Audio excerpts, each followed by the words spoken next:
guard against the acquisition of unwarranted influence, whether sought or unsought, by the military industrial complex.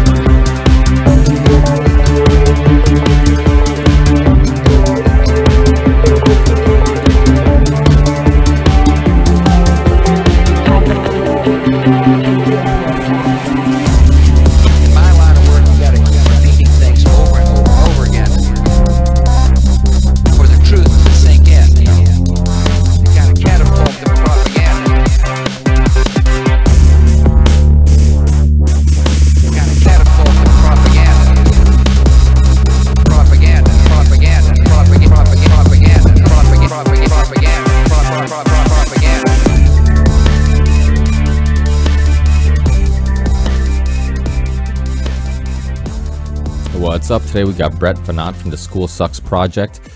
We talk about education, we talk about the American school systems, just critical thinking, just everything that has to do with that, education, schools, how to progress as a person, how, you know, even got in a little bit about parenting and what they can do to help their kids progress and stuff like that. So just a lot of really interesting topics and interesting conversations. So hopefully you guys really enjoyed this conversation. I know I did. And just like a lot of these shows, I just can always take something from it. I always learn a lot from these shows. And this one's no different. And also remember my Theory 6 project. It's on iTunes, Google Play, everywhere you can find music. It's now available. I haven't checked Amazon, but I'm almost positive. I'm sure it's on Amazon by now. I don't know how many people actually use Amazon for, you know, MP3 downloads, but it's there if needed. And I think that's it for now. So I have a bunch of shows coming up.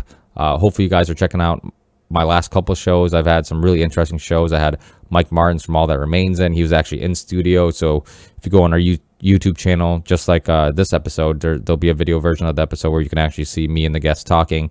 And I had, who else? I had Abraham Bolden, who I just had on, who's super interesting guy. What an amazing story. First, African-American Secret Service agent on a presidential detail handpicked by JFK. And he has a amazing story that's linked to the JFK assassination and the Chicago plot, and just super interesting show. So check those out, and I got more shows coming up. So enjoy the show, guys, and I will see you next time. Peace.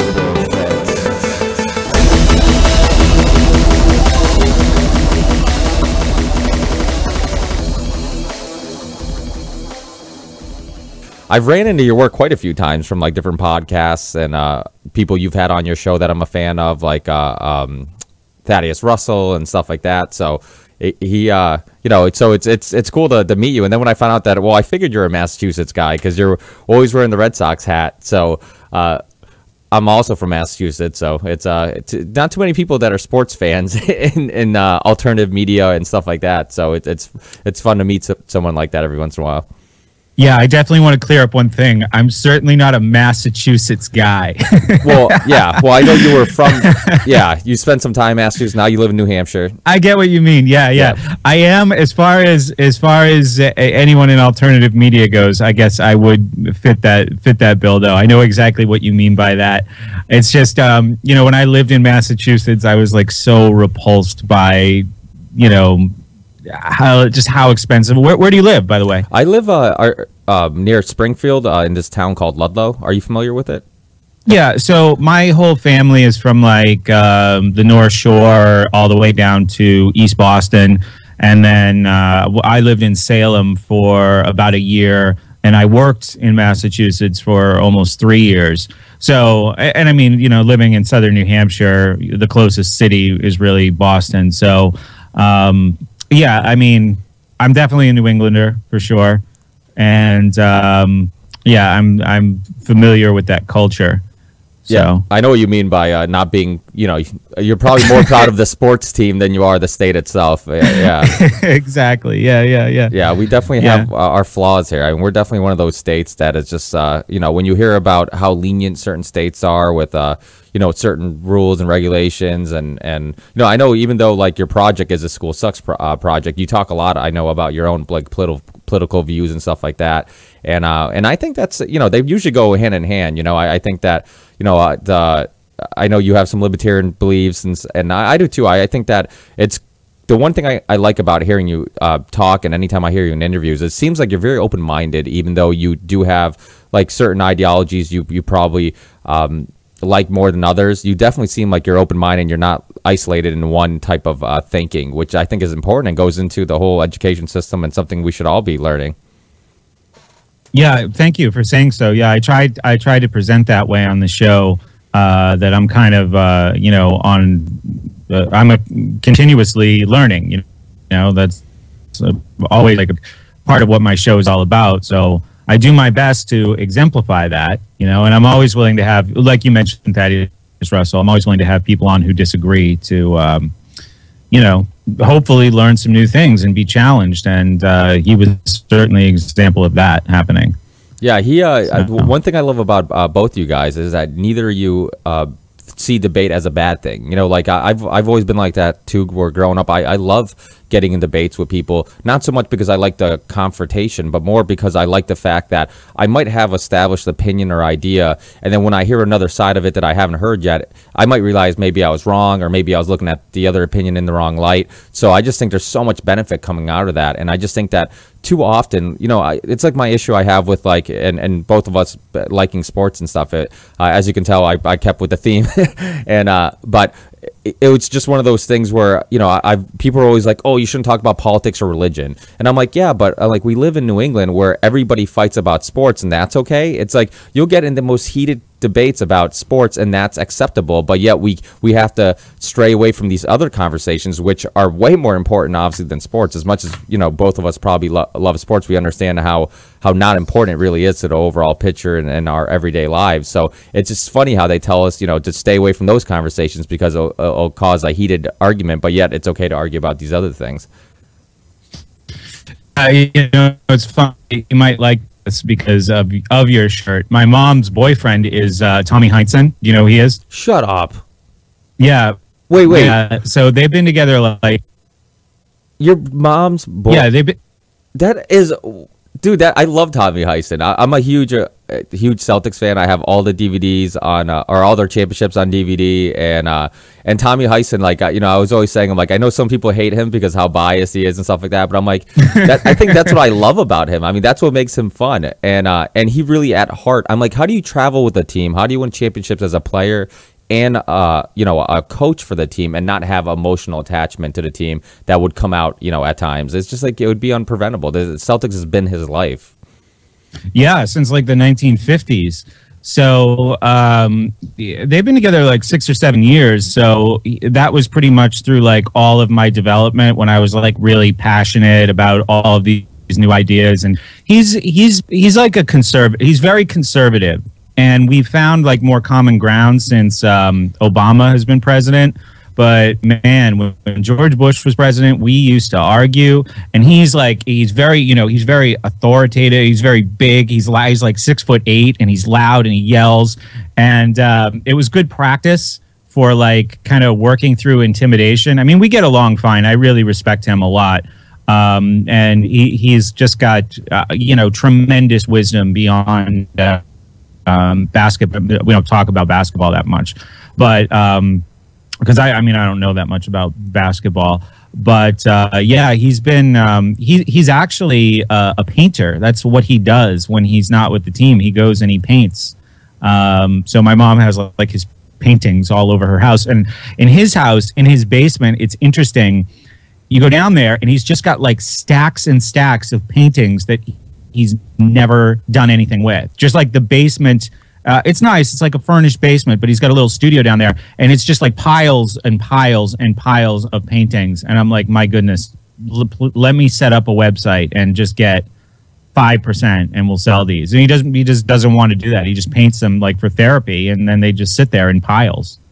It's interesting. Wow, that's really interesting, because it's funny because you meet certain people and you think, I mean, athletes kind of have had the reputation of like, a lot of them get so consumed with that sport that outside of that, they're not very interesting people. They really don't have other hobbies and stuff. And so it's always interesting when you meet people like, or you hear like people like Tommy Heinsohn and stuff like that, who you never think is artistic or would be into the art. You figure basketball's his whole life. That's the only thing he really, thinks about. And that's really interesting, because I mean, I can kind of see that, and he does have, he's a very passionate person, which is probably what made him a good coach and a good, I guess, player at his time. He's very passionate. I can see him kind of being, getting loud and stuff, because you hear him with refs and stuff during the show, and just him getting loud and getting aggravated. So I could just imagine having a debate with him. Plus, he's, like you said, he's like 6'8". He's a big dude. I can see how that can be a little intimidating, even if he obviously isn't going to harm you. It's just the fact that a big dude like that yelling at you can be a little intimidating.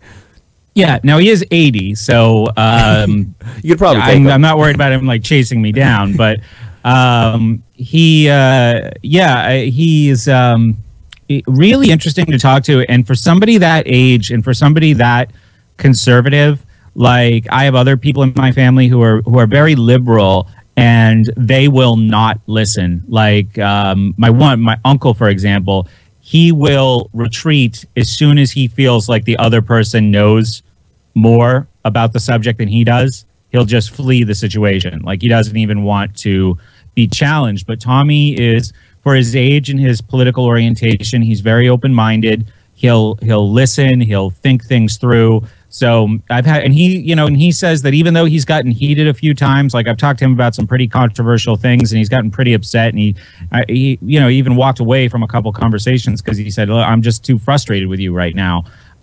He says he enjoys it. He likes the challenge. So that's nice that somebody my age can effectively challenge somebody with his life experience and with. He's open to it. So I've never really talked about that on the show. It's interesting. I saw your Celtics jersey, so I thought I would mention that. Yeah, that's super interesting, because it's funny, because obviously being it's hard to not know who Tommy Heinsohn is if you're a Celtics fan, and so it's just a small world, I guess, and I guess with Skype and the internet, it makes the world feel even smaller. So that's the cool thing about living in 2014, is that we can meet such amazing people. I mean, I this is my full-time job, and a lot like what you talk about in your show. I hated school, and I mean, I've had really smart people, including yourself, on the show who have been in the school system, who've been professors, have taught, or and held conversation with somebody like me who I really thought that I just didn't like. And I think the quote came from you. I heard you said in an interview that you hate school but loved education. And I remember when you said that, and I'm like, holy shit, that's me. Like, that explains, because I always wondered, because now after high school, I was always so intrigued. I got really intrigued with history, and I got intrigued with philosophy, and I got intrigued with all these things, and that it was weird to me, because a lot, even close friends at the time who were watching me transition from like this person who despised school to all of a sudden, every time we're out having a couple drinks, I have some weird topic or interesting thing I read or just a documentary I watched that had all these interesting topics to talk about. It just, people were just like, oh wow. And I kind of looked in the mirror, I'm like, what the fuck is it that makes me all of a sudden, and I realized it was the school system. It wasn't so much that I hated it, learning, or I hated education. It was the fact that I hated the way they were trying to transmit it to me, or try to connect with me, or the lack of connecting with me, that really turned me off. And especially in high school, I was like a metalhead. Me and my brother played in a metal band, and I skateboarded and this and that. And so just one of those things where we always had this conflict with authority. I think maybe it was like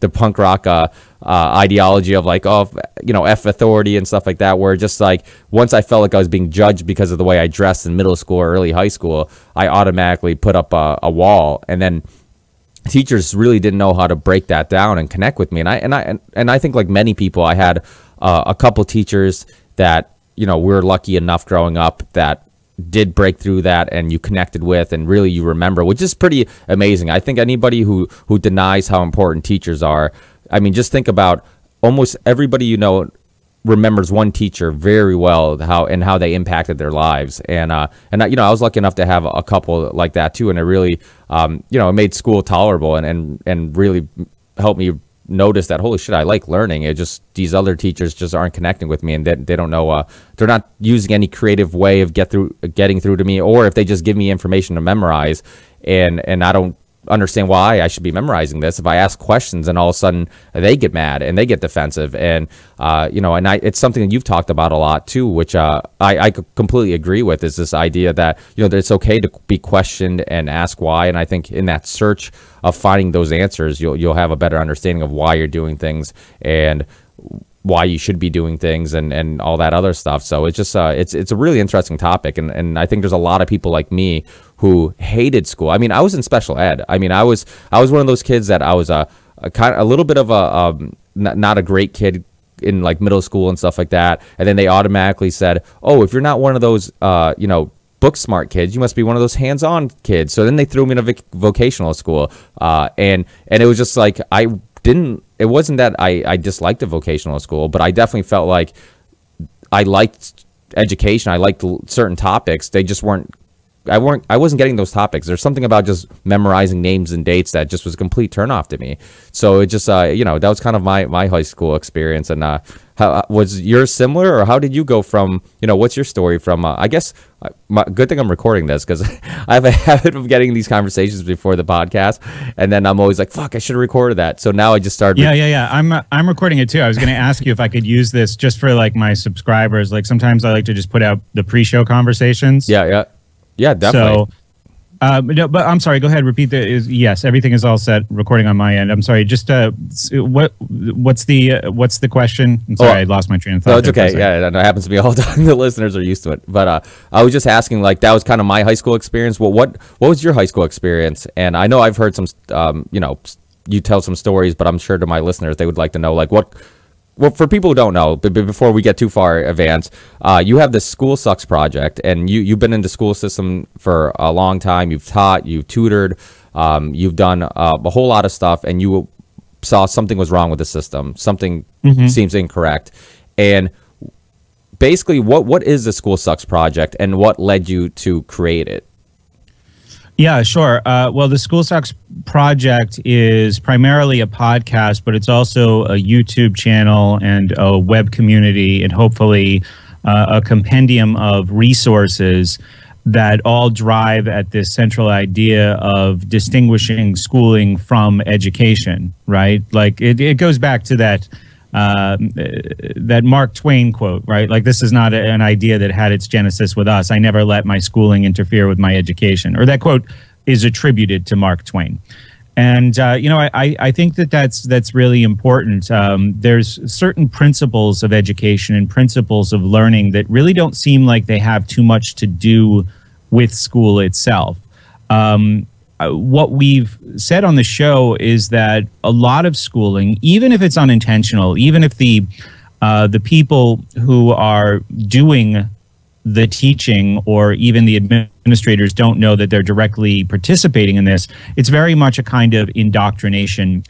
And the whole process steals from young people several of the most valuable attributes that I think we have when it comes to being lifelong learners. Things like creativity, curiosity, individuality, the whole process of school, which lasts about 15,000 hours, which is significant when you consider the amount of skills that you walk away from education with, right? After 12 years, you can read, you can write a little bit, you can do basic math. You probably don't remember a lot about science or history, and that's, even considering that the history that you learn in school is filled with holes and sometimes just complete inaccuracies or lies even, or myths agreed upon, basically. So you don't walk away, when you think about 15,000 hours spent in that institution, how many hours worth of skills do you walk away with? Well, the whole reading and writing process, as far as what most people can do by the time they graduate, that's no more than 60 to 80 hours. We could add a couple hundred more for basic math skills. And what are you left with? Over 14,000 hours unaccounted for. So what are we doing there for 12 years? And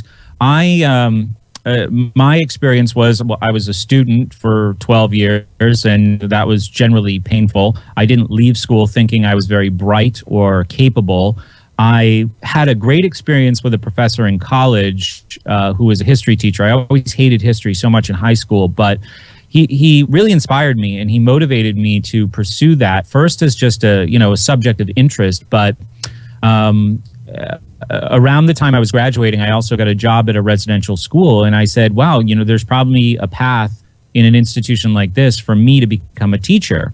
So I started maneuvering through the school kind of sideways. I started working in the dorms, and then I wound up working in the school building as a teacher.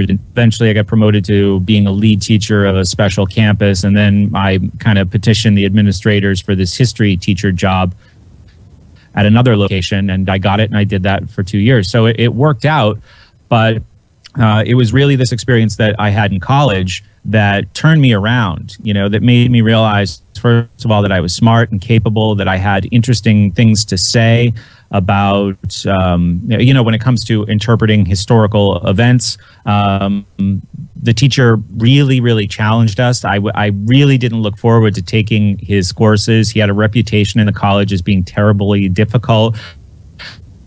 People were, I took 10 pages of notes yesterday on the American Revolution or some Civil War battle, and it didn't sound like fun to me. I didn't go to college to learn. I went to college because I felt like I had to, like it was the 13th grade, And I started to, while I was in private school, realize that system was fairly flawed. There was a lot of state control, even in an entirely privately funded school. Actually, the school might have gotten some state funds, but it was mostly privately funded. And I left there in 2006. I went to work in and around the public schools as an academic and SAT tutor.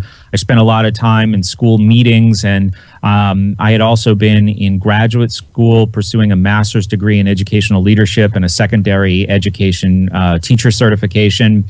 And I was surrounded by a lot of people who were teaching in the public schools in Massachusetts and New York. It was actually the Massachusetts College of Liberal Arts in North Adams.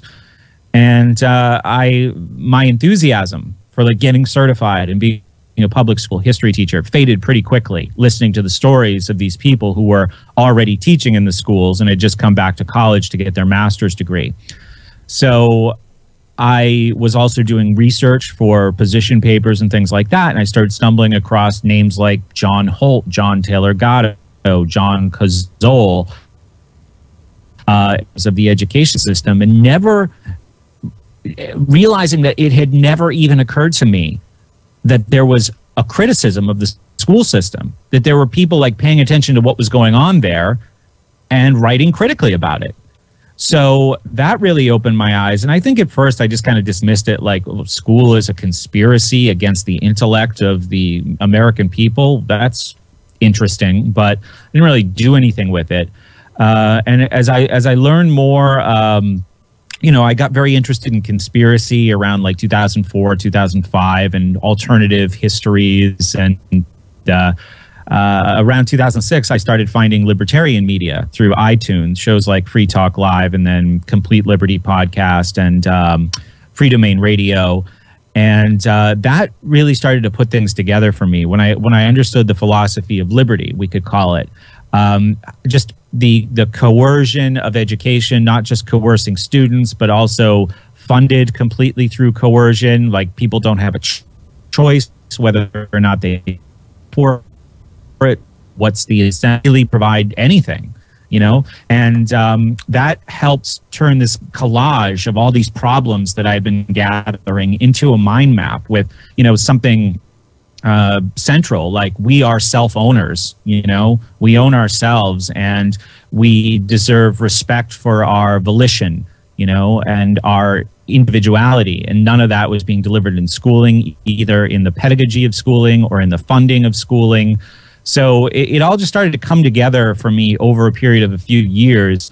And, I was listening to a lot of other podcasts, and I was also having all these frustrating experiences in and around the schools. So in 2009, I realized how much I had to say, and I realized there's also a pretty convenient outlet now available through podcasting. I didn't know anything about it when I started. As soon as I figured out how to record my voice and have it show up on the internet, I sprung into action, and the show was really therapy for me in the beginning. Yeah, I think that's podcasts. They're changing everything. I think that the beautiful thing about podcasts is that it's almost like a free education where you can go find a podcast about philosophy or history, or obviously like Dan Carlin's who's been on my show, and he's not even I don't even think he has a degree in history, but I mean we all consider him a historian. So, and one of the smartest people in history, with the subject of history. So, I mean, that shows you that a perfect example of somebody who really just did his own research and really was obsessed with this topic and really learned about it. And we kind of have that capability today where we almost have more access to free information than we've ever had in our lifetime. I mean, it's amazing. You really don't really have an excuse to be a dumbass today, so yeah. You really can just any topic you want, you can do your own research, you can find. I mean, obviously you have to filter out some stuff, and that's all stuff you get used to. I mean, once you find a person you find credible, or somebody you like, or somebody you feel like is well researched, then you kind of stick to those people. And I know people always say, oh, well, you can find anything on the internet. I'm like, well, yeah, of course I can find that the president's a reptilian, or I can find, whatever. So it just, it's one of those, you can find almost anything to defend whatever perspective you have. But I think, and it goes to another really interesting question. What is intelligence? I've always found really interesting people to be people who can filter out, not so much just memorize information, but people who can pick and choose what information makes the most sense. Yeah, a kind of information literacy, which is really important, which that online world can teach us, right? In the way that school doesn't. School reports everything as if it's already been decided, agreed upon, and the internet doesn't work that way. And, I just to second what you were saying there, I've said on my show, maybe with some hostility in my voice in the past, it used to take effort to be smart. Now it takes effort to be ignorant. People really have to turn up Fox News or MSNBC full volume, right, to drown out the truth that's trying to get in, or the better evidence, I should say, that's trying to get in. And it's not that way anymore. And I do like to consider the podcast an example of an alternative method of education that is very affordable. I put out all the most valuable content we do for free. We've done huge series on logic and critical thinking and a lot of topics that relate to emotional intelligence, which is very important. I mean, intelligence is kind of a diverse concept, right? So there's the whole critical thinking and intellectual self-defense component. For a long time, I think intelligence was just considered how much stuff do you know. I used to think, I have an uncle who I mentioned to you before, who is very liberal, and I used to think he was like a genius because he was really good at Trivial Pursuit, right? But that's not thinking, that's just memorization. And also this kind of relates to college too, like people who are degreed, like master's degree or PhD, we think they're really intelligent, and they're certainly they've demonstrated persistence, and the willingness to work hard through fairly difficult things. But are they adaptable to new ideas? Do they really think through new concepts, or concepts that make them uncomfortable, or conflicting ideas, or different opinions? It doesn't seem like many of them are very good at that. There seems to be a great hostility towards anything that kind of breaks away from the mainstream. So, I think that we've seen how available education is now. And Dan Carlin, your example, like the gatekeepers are gone. The gatekeepers to like this higher education and something like history, that used to be for elites, and it had a very specific agenda to drive a very specific curriculum. But now there's many more voices inside that discipline, even if they're not, credentialed academics like Dan Carlin isn't. But it also shows us too that there's an established order, right? And that agenda that I spoke of, right? So you can see what's being disseminated through not just secondary education, but also in higher education. And when there aren't a variety of voices, when there isn't a variety of voices in that study, well, there's an agreed upon narrative, right? And there isn't much room for dissent or even debate. So I'm really excited about what the internet has brought really in the last 10 years. Podcasts are so accessible. You know, it's definitely my preferred method of learning. If I can find somebody who's really knowledgeable on a subject that I want to learn about, my first question is, do they have a podcast? And if they don't, my second question would be, do they have a YouTube channel? You know, I would much rather do that. I was just talking to somebody the other day. I kind of look out past my camera here at like this giant shelf filled with books, and I'm trying to remember the last time I picked one up and read it. I know I can see some of them that I have read, but I don't even remember the last time I went over to that shelf and grabbed a book. I should probably take that to Goodwill. So, I'm really excited about what the future holds. I have a difficult time conceiving what's next, you know, as far as how education will be done online, but there's a lot of really exciting. There's Tom Woods, who I spoke with just a couple of days ago. He's an economist. He has this thing called Liberty Classroom, where they're doing online courses, and people can say, I either want to teach this subject or I want to learn about this subject, and they put together a course on that. I've done tutoring online for tests like the SAT. I'm really excited about what this means, not just for the future of education, but also the threat it poses to the future of the school establishment. Because sooner or later, I have to think, and I'm here, more and more going to realize that's just an outdated system. It just can't keep up with how we learn today, or how we can learn today. Yeah, because it's weird, because even though people, you know, a lot of people say, oh, people are dumber today, this and that. And I mean, there are things that obviously, like, for example, a navigation system. Before, you had to learn streets, where now I can go to the same location about 1,000 times and never pay attention, because I just take a left when it tells me to take a left, take a right when it tells me to take a right. And if I don't have that navigation, I don't know how to get there. So it's just one of those things where, yeah, we have things that make us easier, to make life easier, and then in a sense kind of make us turn off our brain to some extent, but we obviously have more information too. I mean, I can listen to podcasts on the way to work, on the bus, on a hike, while I'm doing, chores around the house.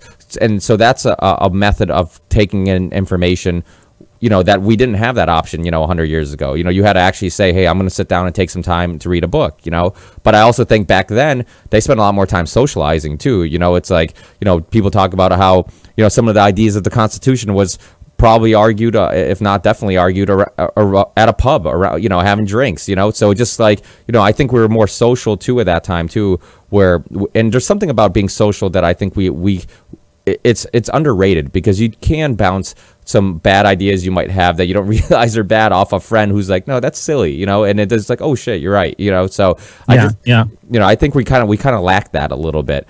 And so what do you think is the biggest issue? Or you talked a little bit about, just I guess the conspiracy behind the educational system. You have people like was it Isabel? She worked for the Department of, I think I wrote down her name. Isabel. Under Ronald Reagan. Charlotte Thompson Iserby. Yeah, Iserby. That's who it was. Yeah, and she worked for the Department of Education. Under Reagan. And people like her, they talk about how it's a deliberate. And do you believe that? Do you believe it is? I mean, I know there's quotes by John Rockefeller about he doesn't want a nation of thinkers, he wants a nation of workers and stuff like that. Do you think it is deliberate? Well, all right. So I think an important place to start when really trying to investigate the story or the agenda behind public education is, who are the people reporting about it? And a lot of these are people that I find very credible. Charlotte Thompson Iserby, who, her revelations about what was going on in the public school system go at least back to the 1970s, when she's from Maine, and she ran for school board, and she basically started to realize all these things that were kind of alarming. And that might have been what inspired her to run for school board, because I think she had 2 young children. But she said that she found schools were doing away with what she considered to be traditional education: grammar, math, history.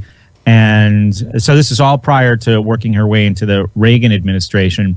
And she would speak up about this at school board meetings. And eventually, I think like another teacher came to her and said, oh, yeah, you're right. You're onto something. Like a former teacher, and said, you have to go and attend these, I think they were called like change agents seminars where you want to be a change agent.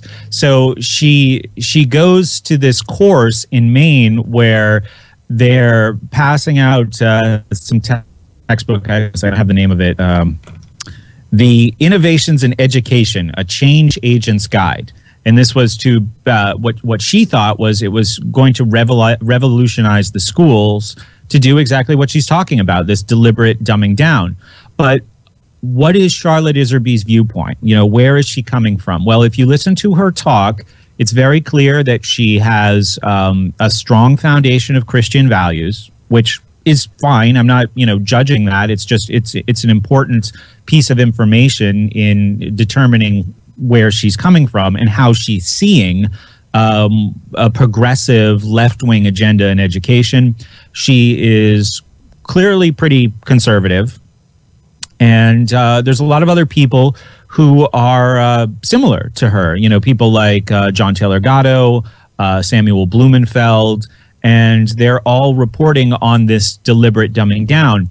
Do the people who are pushing this agenda, maybe on the other side of the political spectrum, the liberal or progressive side, see it as a deliberate dumbing down? Most of them probably don't. Most of them probably would view it as an evolution in education. And the reason why people like Iserby see it as a dumbing down is because it's moving away from what she is determined to be important traditional values. Now, what are the results? The school curriculum is certainly not as rigorous and challenging as it was, say, 40 years ago, maybe when my parents were in high school, or 100 years ago. And this is something that's been brought to my attention numerous times by listeners or even in interviews. People find these competency tests from like the beginning of the 20th century. And it's nothing that for like 6th and 7th graders, and it's nothing that a high school student or a college student could do today. Right. So, the curriculum is less demanding than it used to be. The people who were perpetuating this system would say it's for a changing world. Right. But it also has some very creepy things in it, like and everything has a euphemism. Right. Everything is presented in a way that would look attractive to parents or anyone who just looks at the surface and says, well, these people are the educators and the Department of Education and the academics. They know what they're doing. I just send my kid there and everything will be okay. Things like school to work. That's a big euphemism. Right? So people will leave school prepared to work. But this is an agenda that goes back to, like, say, the 1920s. And what critics have identified is that it's kind of sorting kids. So it's stealing from them their own direction in life, or their own sense of direction in life, to push them to where they would best be suited for like social and economic goals. The people behind the agenda of public school in America, they do think that, they're preparing the next generation to function in a democracy, right? So that is the important end goal for them. You know what I mean? So is there any evil intent? It's hard to identify, anyone giggling in a dark room about, what they've done to America's children. Evil can usually catch a ride on the back of people's good intentions, and it can usually catch a ride on the back of obedience and conformity. There's not a lot of people. I mean, I like I told you earlier, when I was in graduate school, I was 24, and I hated school for at least 8 or 9 of the 12 years that I spent there. And it never even occurred to me that there would be a discipline of criticizing or questioning the public school system, right? So most people will never do that. I can't say for sure that there was an agenda to make people dumber, but there definitely was, this school to work system, which was done in Germany. all the way back into the early 1800s, and their school system, the Prussian school system, is what the American school system is based on. It was done by the Soviets, right, in a very, very planned economy. It was done by the Cubans. So it doesn't have the best history, and it's being done in America because there was a lot of sympathy for the planned economics of, say, the Soviet Union by the progressives. And the progressives, they also liked the Nazis. They liked the fascists. They liked that regimentation of society, that everything was ordered and that everything was planned. They didn't know. I mean, the progressives didn't like Nazi Germany like after the Holocaust, you know, but they certainly liked it in the 1930s. They said, wow, these people really got their acts together. Germany was falling apart in the 1920s. And look at them now. They're, you know, an economic and industrial powerhouse. And they've got this super regimented and loyal society. And we need to build that here through the same kinds of regimentation. So I think the goals were always noble. But when you look at it from the viewpoint of Charlotte Iserby, let's say, let's just use her as an example, positionalist, a conservative, a Christian, and she sees these drastic changes being planned. When she did wind up working in the, she was a, I don't remember the exact title or department, but she was essentially an education policy advisor for the Reagan administration. She said, I sat in an office with all the records, you know, going back almost 100 years of this agenda. So there is a deliberate attempt to change society, whether it's for the benefit of democracy, as a lot of the progressives would say, or if it's for an increased economic or industrial efficiency, as a lot of people funding the progressive experimentation in education maybe wouldn't admit. But the Rockefellers, the Carnegies, they put tons of money into this progressive experimentalism in education. So depending on who you ask, you know, if you had them hooked up to a polygraph machine, I don't know what they would tell you, but I think most of the people on the academic end would think what they were doing was going to benefit society, a changing society, an evolving society in the long run. But they were very socialist, you know, they were very collectivist, and that's a big problem. Yeah, I think that's an important point, because I think a lot of times we just always assume that it must be these evil people and they're all evil. But I think a lot of times greedy people just find a way of taking advantage of people who have maybe the right intentions. You know, it's just like, you know, I say, we use the terms like tree hugger and you know, this and that, and it's just like a lot of these words, it's like, okay, so this person's, he cares about the environment. It doesn't necessarily mean he's a bad person. It just means his heart might be in the right place, but there's people who will take advantage of that and then maybe just, you know, add more regulation and just make it harder, you know, add more government departments, you know, the EPA will expand or whatever. So it's just like, yeah, you're right. I think there's we have to look at it as, yeah, some people, their heart is in the right place, but obviously they get taken advantage of. And I think it is one of those things where, you know, just thinking about it, because we have a little family-owned construction company, and, you know, just having employees, one thing that you realize that it is easier to control people. You almost want, like, the perfect worker is somebody who's smart in the field that you have them, that they're working in, but almost dumb in all other aspects. Because it's like, you don't want somebody who's overall intelligent, because somebody who's overall intelligent will ask questions, will wonder why they're doing things, will pick out something that might be unfair and call you out on it, where you almost want somebody who, you know, doesn't, you know, lacks critical thinking, lacks imagination, lacks these things. And, you know, so I wonder if that has something to do with it, where just like they understand that it is easier to control people when they just don't really look at things outside of the box and they don't question things and don't. And I mean, that might even be the reason why they try to eliminate arts, and nobody really puts a lot of, I guess, a lot of effort into really expanding art programs and music and all this stuff, which I really think is important, with just expanding your mind and learning how to look at things from different perspectives. Yeah, absolutely. I think one of the biggest criticisms of the way school worked in Germany and in the Soviet Union and, you know, consequently in the United States is that no one is being prepared for jobs that don't exist. And that might sound like, if you just think about this function of school to work, and if you support that function, you'd say, well, of course, that'd be silly to prepare people for jobs that don't exist. But what does that mean? People, like, real education should leave people, like I said before, adaptable and flexible. right? And willing to take on new challenges and new ideas. It shouldn't be sorting people into these predefined roles for industrial or economic or social efficiency, which are all phrases that the progressive educationists love. Social efficiency seems to be one of the favorites. Well, how do you prepare people for jobs that don't exist? Well, you kind of nurture the raw skills that people have, right? Like critical thinking. It's a process that our mind is naturally wanting to go through, you know, identifying things in our environment, making sense of them, and then making use out of that sense, right? So none of those skills are made explicit. Critical thinking is basically gone, and you can have people who are very confident in a very specified skill set, but outside of that, like what you're talking about, right? They're a better worker if they're not going to question the big picture.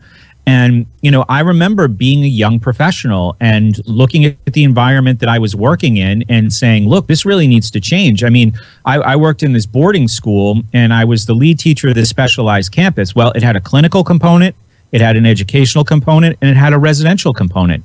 And I got together with a psychologist who kind of oversaw the clinical component. And I said, look, this is all inconsistent. You know, people are doing different things. We don't have a unified method here. We don't have unified goals. And he was like really enthusiastic about helping me get everything on the same page.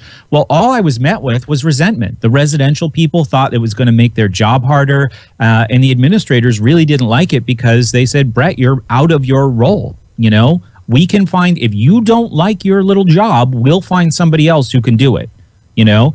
And eventually, because I had this psychologist on my side and he had a lot of influence in the school, we were able to make some important changes. But what I found was, after I left, because a friend of mine, or the guy I used to play racquetball with, after I left the school to move to Massachusetts, the school was in Vermont, everything reverted back to what was easiest for everybody. You know, within a year, like all the changes that I had made, all the things I had implemented, they were just gone because I left the school and the psychologist left the school at around the same time. And it just kind of, you know, drooped back to what was easiest. So I remember like thinking there would be a reward, right? Because when I was a young professional, after all that schooling that I had been through, I was very interested in pleasing the people above me. You know, and I said, wow, I'm really showing initiative here. And I'm really like determined to make this better. But it really wasn't met with much appreciation. My job was to basically be a teacher on this campus, to supervise a few employees and to make sure nobody died and nothing gets set on fire. I mean, that was pretty much my role. So all my efforts to make things better, I remember feeling resented within the institution for that. Yeah, and I know some teachers, and besides that, most of them that I know seem to be all alcoholics. But yeah. It seems like that's a common thing with teachers, that they like to drink. But maybe because they have the whole summers off, and it gives you way too much time to, I guess, recover from hangovers. But it seems like, you know, one thing I hear a lot from coming from teachers is the fact that they really don't have a lot of flexibility either. You know, I mean, I was the first generation that had to pass the MCAS test in Massachusetts to graduate high school. And I remember how much that changed everything, because now teachers were just teaching to a test, and they didn't care about like anything else besides us passing this test, because they were basically being judged based on us passing this test. We were being judged based on it, and it kind of fucked up everything because oh, by the way, if you didn't know, you could swear on this show, but great. And if, yeah, so it kind of fucked up everything, because now a teacher, instead of having, I mean, I don't know how much flexibility they had before, but now they had zero flexibility, because they had to focus on making sure we pass this test, because us passing this test would dictate if they were seen as good teachers, if they did their job, and if, you know, all that. So it just, you know, you basically were memorizing just information, and you're memorizing names and dates and this and that, and there really wasn't a whole lot of, you know, there wasn't a lot of flexibility. Everybody's kind of learning the same thing, and I wonder if that's you know, obviously a huge issue, but just the lack of flexibility in, if you were a teacher and you wanted to be creative, do you even have that flexibility? It depends on where you teach. I mean, there's a lot. This was one of the big criticisms. I mean, I was in graduate school from like 2001 to 2003. And that's where I was surrounded by all these Massachusetts and New York. In New York, they have the Regents. In Massachusetts, they have the MCAS. And for people who don't know, these are basically just tests of what the school are teaching. You know, in New Hampshire, we have something called the kneecap. So this kind of a standardized assessment is all over the country at this point. All these teachers were young, enthusiastic, like most young teachers are, right? They're really passionate. And they really just felt completely handicapped by all of these regulations. They were saying, one person said they like inspectors were coming into the classroom with clipboards while they were teaching and just writing things down and looking and then walking out. I mean, how would that feel? You know, you feel like an assembly line worker and you think you're doing this important intellectual creative work. So I remember their frustration and their diminished enthusiasm rubbing off on me before I even got into the public school.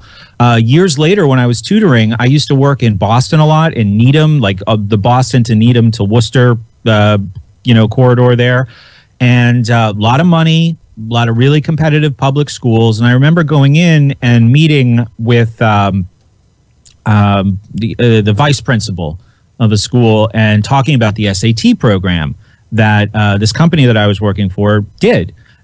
And, you know, some result, and he's like,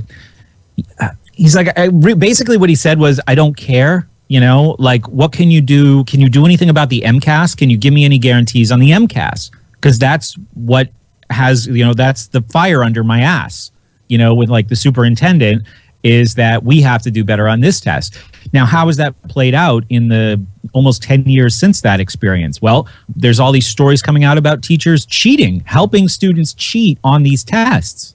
You know what I mean? So, yes, they're absolutely teaching to the tests. Enthusiasm that young teachers have is destroyed by that process.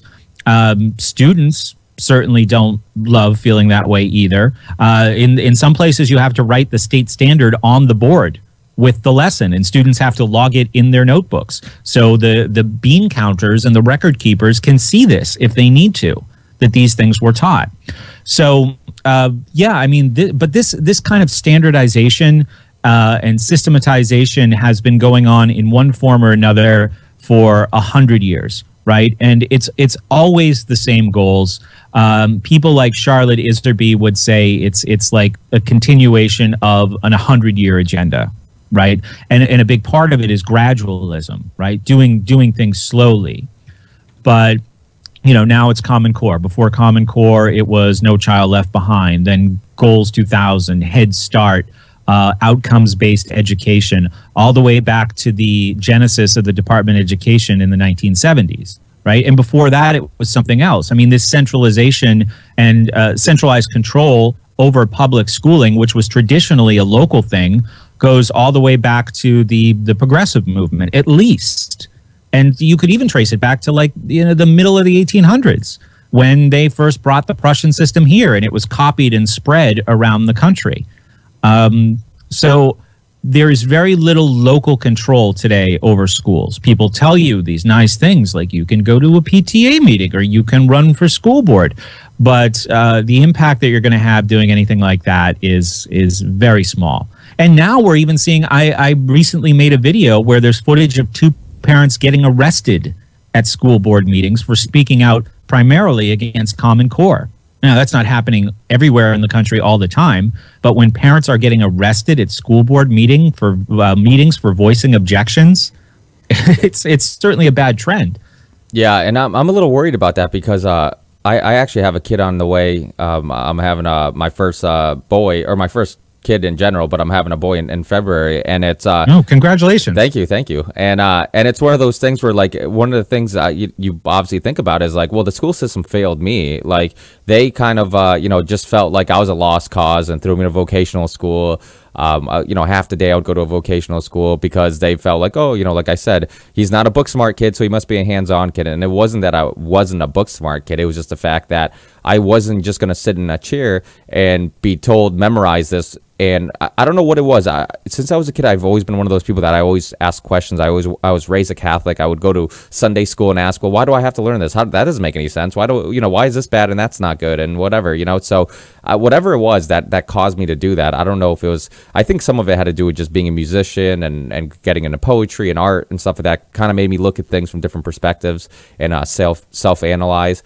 But I'm worried that like my kid might, they might fail him too, and it's like and if there's, so then you start thinking about, well, is there things that I can do at home, and or is homeschooling something that I should think about? And, and obviously you hear the common argument about, well, you're going to lose social skills and stuff like that if you do homeschooling. And I know some people argue that won't happen. I do have a friend that dated a girl that was homeschooled, and she almost seemed like she had anxiety every time she was around a group of people. And not that somebody who goes to public schools can't have the same thing happening, but it definitely seemed like, there probably was a link between that. But from just, what would be good advice to a parent who's like, okay, I don't think the schools are doing enough, and I think my kid has more potential, and how do I get his mental juices flowing? Do you think it is something like get him involved in arts, or get him, is there any tactics, maybe get them trying to read at a younger age or anything like that? You think that you've really seen improvements?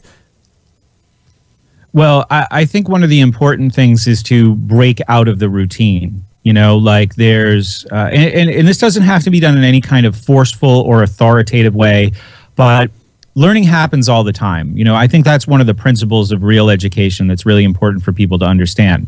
So a lot of parents, at least from my experience, what I've seen in my personal life is there's this compartmentalization between school and outside of school. And learning happens in school, which is terribly tragic because for the most part it doesn't. And most of the things that are being inculcated there are not positive and not terribly helpful beyond some very basic skills.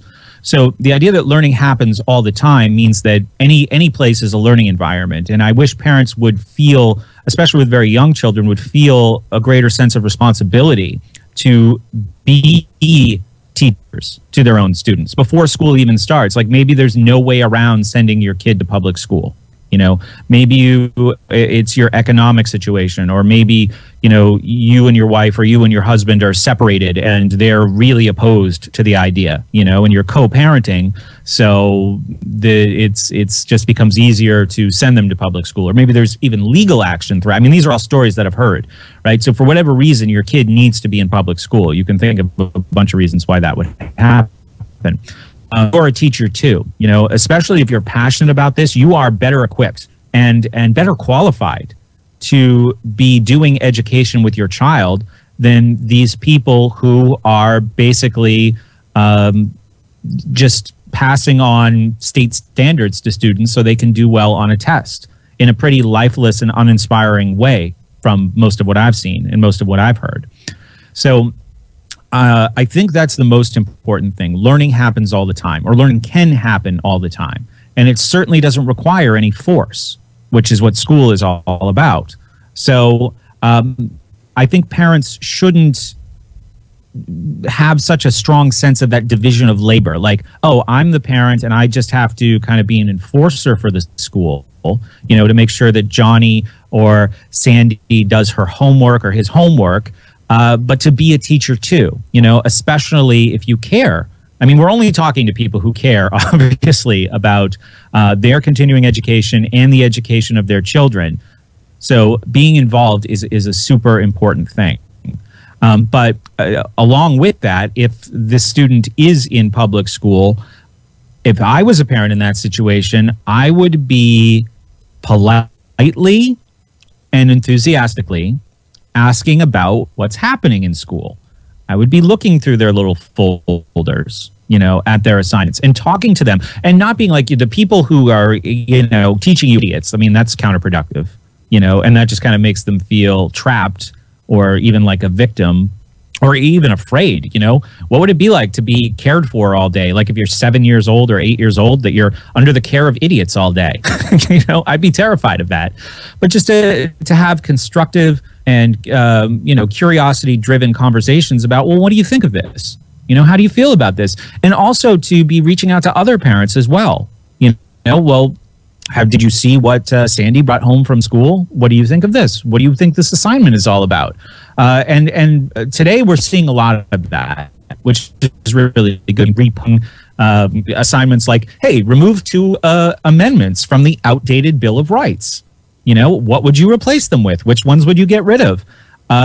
Okay, well, if that's an assignment being given to kids in elementary school, do they even know what the Bill of Rights is? Do they know the history of creating the Bill of Rights? Do they know why it's attached to the Constitution? Do they know the philosophy behind that? Are these rights that are given by the government? Or are these liberties that the government is not supposed to interfere with? Are these conversations had? Or is the assignment just translate to like, hey, back in the 1700s, when people didn't know as much as we do today, they thought it was okay for people to have guns, right? Mostly for hunting and defending themselves against Indians. But we don't need guns anymore, so let's take out number 2. And maybe we should add healthcare in its place. I mean, is that the agenda? So these are, I think parents should be really, really curious about what's going on, and they should be having constructive conversations with their kids about what they see there, Yeah. So that would be one of the most important things to do, regardless of who we're talking about. And I know I expanded that way beyond just one principle, but learning happens all the time. Learning is not fixed to school. Schooling is really, in many ways, antithetical to learning.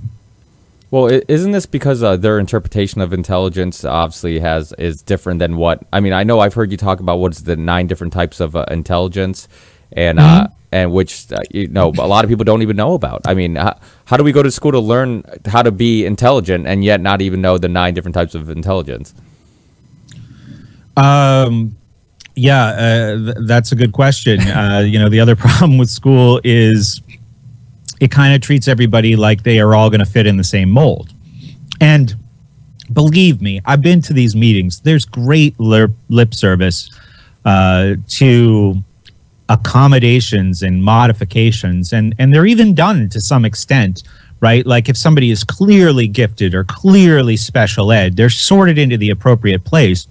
But every learner is different, and a collectivized system, excuse me, I need some water. That's okay.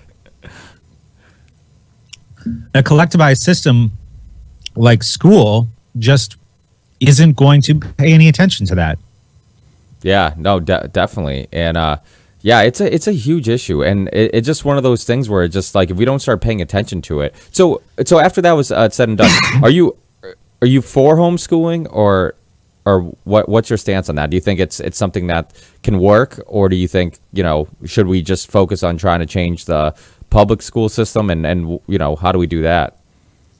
I honestly know, like, if somebody was new to my show and new to these ideas, they would come and they would say, I'm really interested in seeing what ideas he has about school reform. And the truth is, I don't have any. I don't think the schools are reformable. I think generally they do what they were intended to do.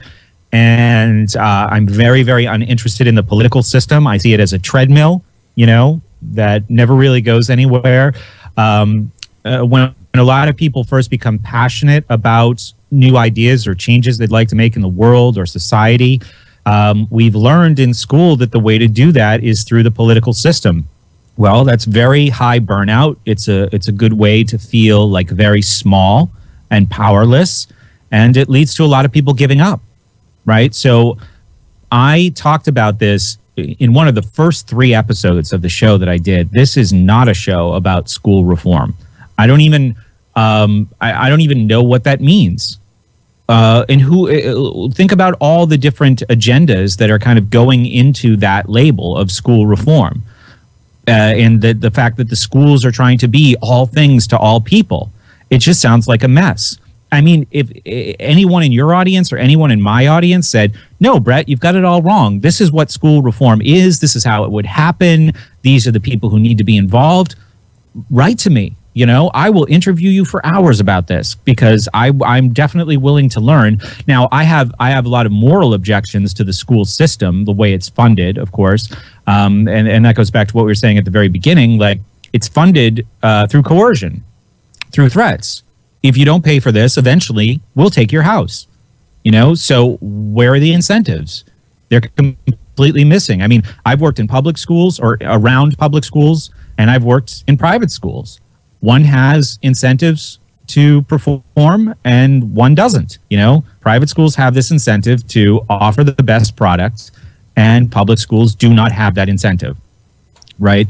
So that's one of my biggest objections, and that was one of the meanings of School Sucks. I named the show School Sucks because kids always told me how much school sucks, and I certainly could identify with that, having been a student.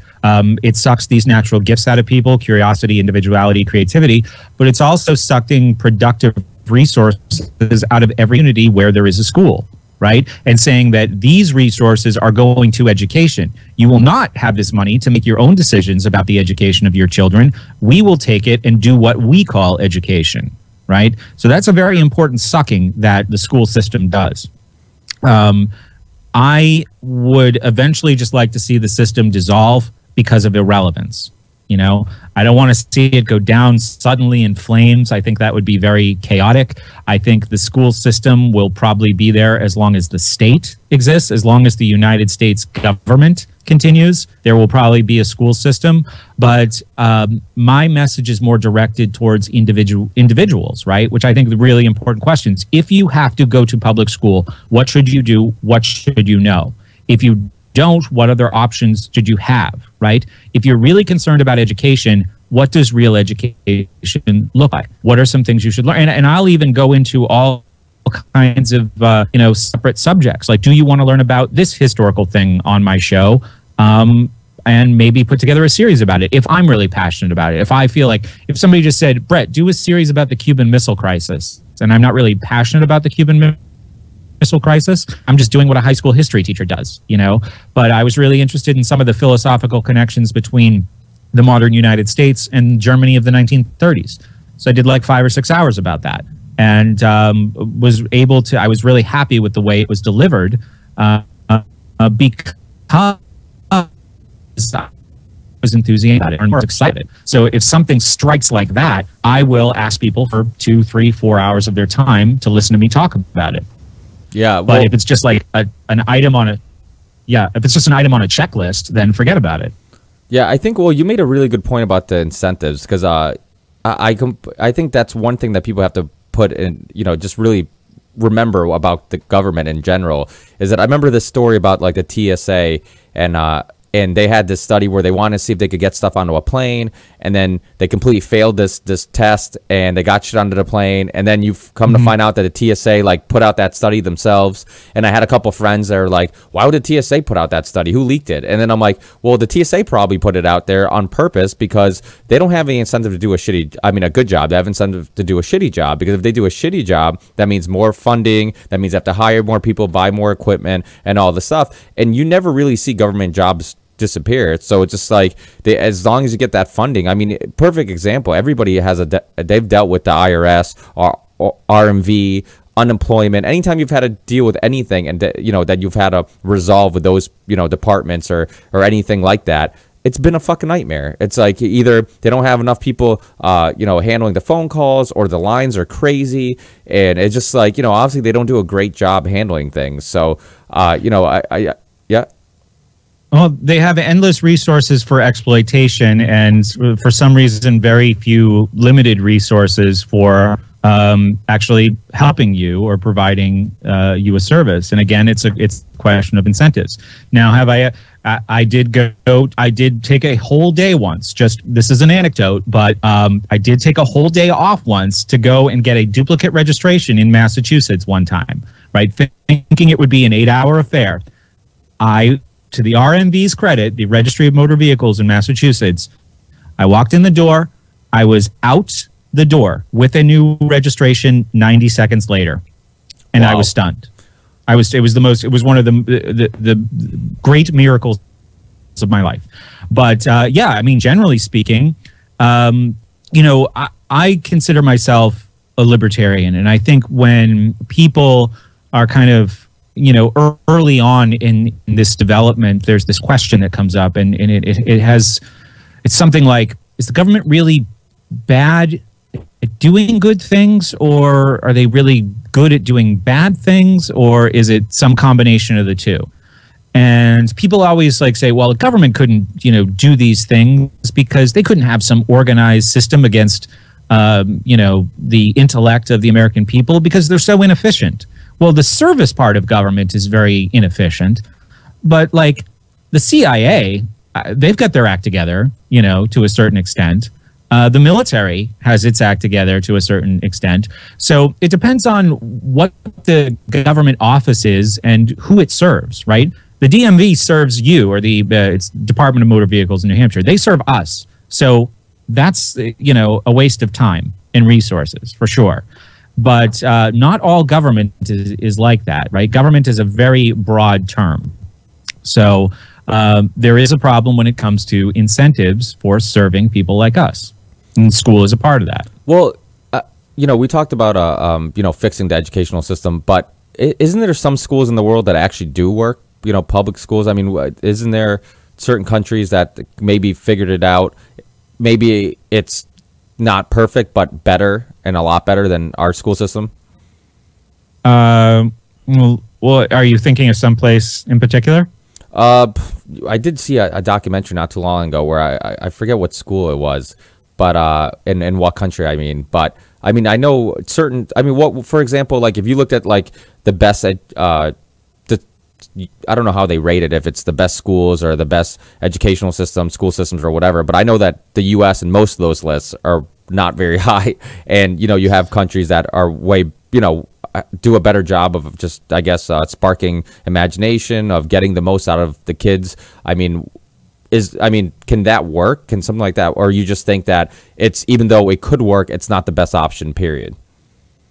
Best is a very nebulous term to me, right? So I would want to know, what are the metrics for determining best to worst? The United States doesn't rank very high as far as scoring goes on science and math tests, that's for sure. And that could be an important function of school, right? If people just said, okay, well, the function of school is to prepare people, a certain group of people anyway, for high-tech jobs, yeah, the United States school system is not good or is not the best at doing that. But because education is such a broad concept, I would have all other kind of metrics that I would want put in. How do the students feel, right? Japan might be killing it when it comes to test scores, but they also have kids, like teenage kids, jumping out of windows, and committing suicide because of the pressure. Right. So that kind of negates whatever test score achievements they can boast. Right. If there's like an abnormally high suicide rate compared to other countries because there's so much pressure in the schools. You could go to stay, Nova. What am I thinking of? What are the three big countries called? Norway, Sweden, and Finland. Scandinavia. Yeah, I'm sorry. Scandinavia. Yeah. And, people could say, oh, it's so great. They have all these activities and all these extracurriculars, but those are socialist countries. So the more types of education they're doing, what's the agenda behind each type? The same thing is true in the United States. And this is, again, something that people like Blumenfeld and Iserby pointed out. Okay, why sex education, right? When we don't have problems with teen pregnancy in our town or in our county, why is this an insistence on sex education? Why is this some new thing that has to come in to make education more comprehensive?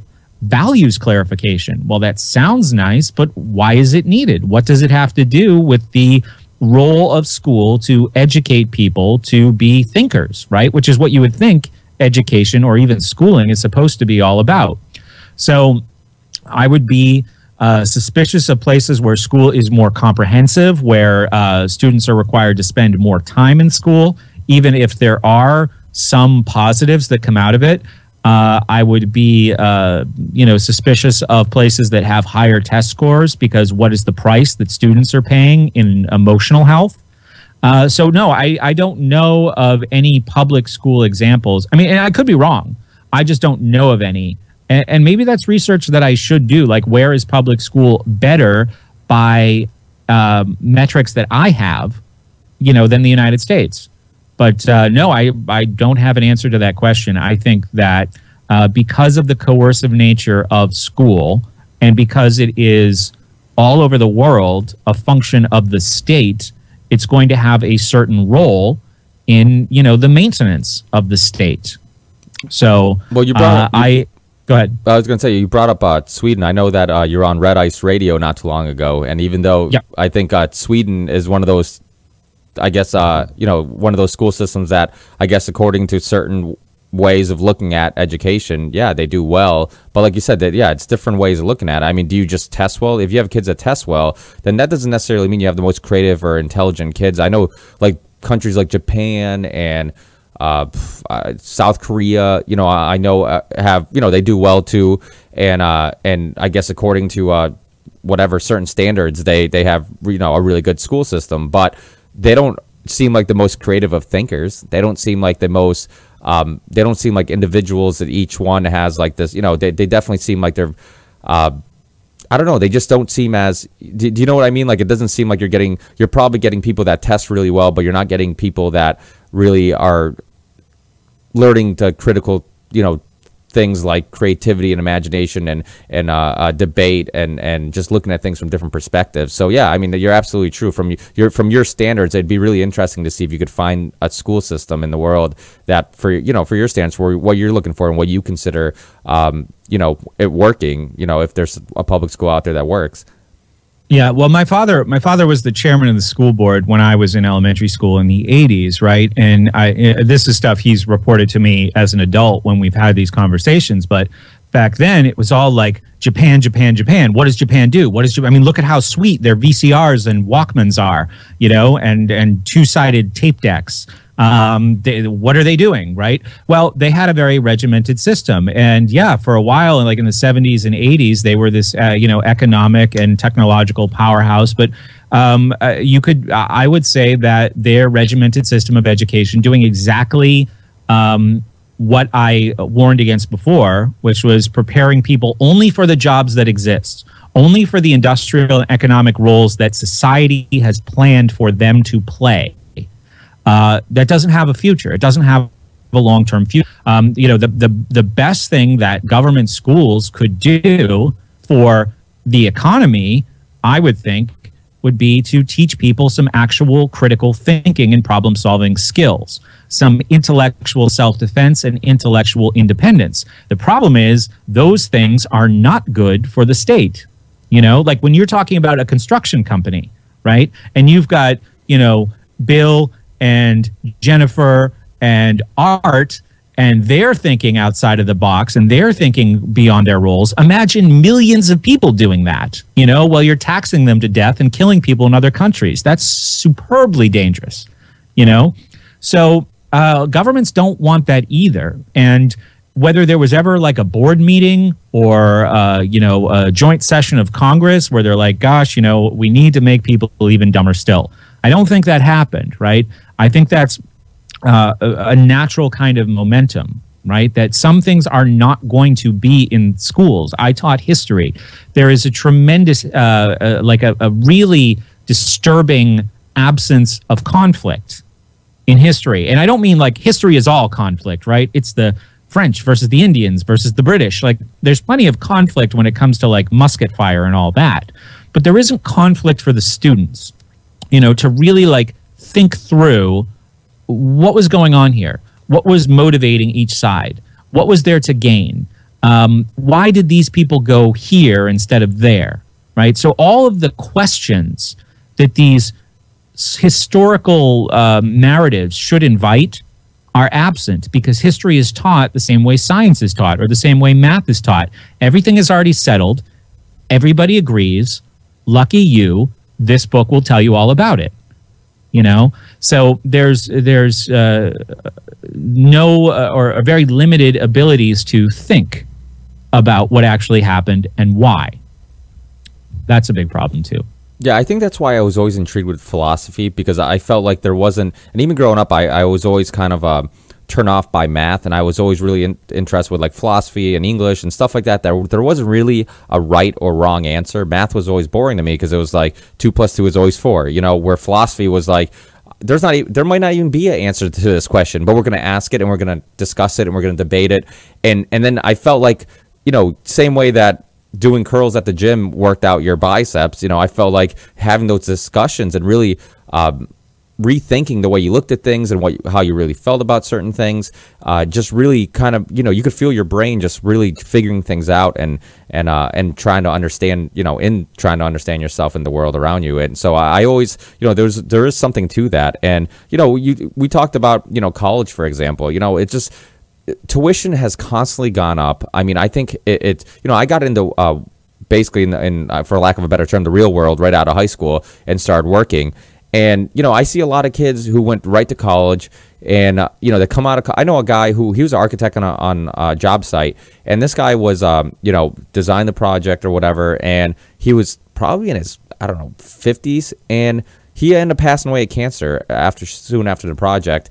And he was telling me that he hasn't even paid off his debt for college yet. I'm like, this guy was in debt from right out of college to the day he passed away. And, and I'm like, and what type of life is that? Yeah, you get you might be able to get a better job, but you're also in debt and you're not making money for a lot longer percentage of your lifespan too. So, I have a huge issue with like just how basically all your debt can disappear except your college debt. How it seems like, I've heard a lot about how they say that it's almost too easy to get a loan, that because of it, interest rates are constantly going up and all this stuff. So it just, it's a huge issue. And I'm sure you obviously being a libertarian, you probably feel the same way with like, what's your opinions on college? Do you think that it's one of those things that it is a waste of money? Do you think that, but from the other side of the debate where people who say, well, if you have a degree, people will take you more seriously. What do you have to say to people who say that? It's hard to make any kind of really authoritative generalizations about it. I mean, for some people, college might be absolutely necessary because you need a bachelor's degree to open the door to the profession you want to work in, I've worked as a recruiter. I've seen incredibly talented and qualified people who have, 30, 40 years of experience in mechanical engineering, but we couldn't even look at them because they didn't have a bachelor's degree. Their resume was trash. This amazing resume. Like, how the hell did one person do all this in 3 decades? But it goes in the garbage because they don't have a bachelor's degree. Right. I only had this job for a short time because it was really frustrating, and I was in the process of starting a business while I was doing it. But my boss saying, don't show me anything. Don't show me a resume for this job. I mean, some jobs it was okay, but like power plant, don't show me a job that doesn't have a bachelor's degree on it. There's no negotiation, right? You could find, and I remember there was this one skill set plus this one piece of software that the Seabrook Nuclear Power Plant in New Hampshire needed, right, for this contract job. The combination didn't exist. I wound up finding the guy in Florida somewhere and convincing him to move up for like a year contract. But I went through hundreds and hundreds of resumes, and the people who, it was either one or the other. Nobody had both. And I just remember like, look at this guy, look at this guy, look at this guy. Who could do the job? No bachelor's degree. Just trash, So that is one frustrating thing, how a lot of industry has conformed to this importance of college thing. For most people, they need to know that college is not the 13th grade. College, as far as I know, doesn't guarantee anything. Maybe in the 1970s, having a bachelor's degree was really valuable and opened doors for you in the job market. That's not the case today. It's too common to have a bachelor's degree, so it doesn't mean what it meant anymore. Also, you have to understand the economics of getting this piece of paper and the debt, and what that translates to. Do you know that when you graduate from college and these payments start, you, an entry-level employee, are going to have a $350 a month, let's say, monthly payment? Going to college without knowing exactly what you want to do today, to me, is insane. Absolutely insane. Now, it's also important to recognize that because of this subsidization of higher education, or even the government making money, these easy loans available to students who don't know anything about debt, that sent the signal to the institutions of higher education, public and private, that they can drive up their prices, right? The government is going to make the money available, and we're going to get paid. So why are we charging $12,000 a year when we could be charging $18,000? I mean, I remember when I was a freshman in college in 1995, I went to school in Bennington, Vermont, and there was a school there called Bennington College. It's not where I went, but it was also in the same town.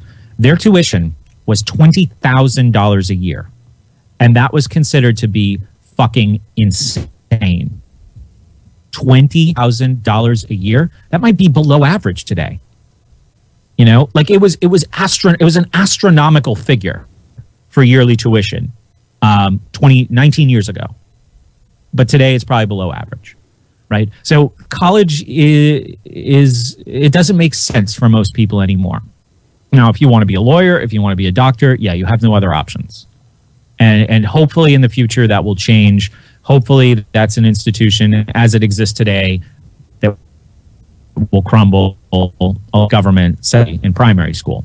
But I really, really encourage people who are being pushed down that path that, you know, you're only successful. Your school experience was only successful if you go to college. That is not true. Now, you're not going to learn anything about your other options in school. School doesn't teach about entrepreneurship at all, right? But it does exist, and certainly it's not for everybody. You know, some people might just be more comfortable being an employee, and that's fine.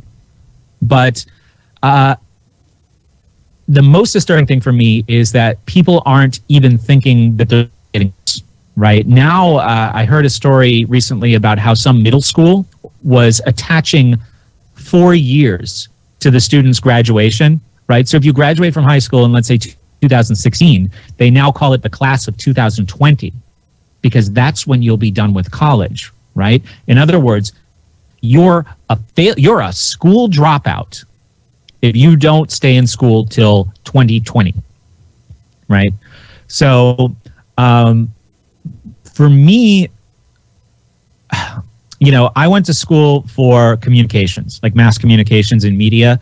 While I was in school, my school wasn't very cutting edge, so they weren't really keeping up with the times. And while I was studying how things were done in the 70s and the 80s, the entire industry was revolutionized by, you know, digital equipment, while I was in school learning analog equipment. So when I graduated, my degree was basically useless.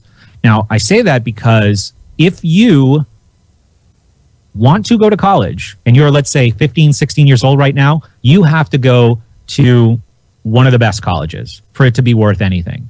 You have to go to a school that has a huge endowment, right? So if you're studying biochemistry or even journalism, and there's some huge innovation, that school is adapting right in the moment to what the new innovation is. The alumni are writing checks and new equipment is coming in and everything is up to date. You don't want to go to some small school with a small endowment that isn't able to, you know, move with the times, right? Because you could wind up without the skills, going into workforce without the skills that you need.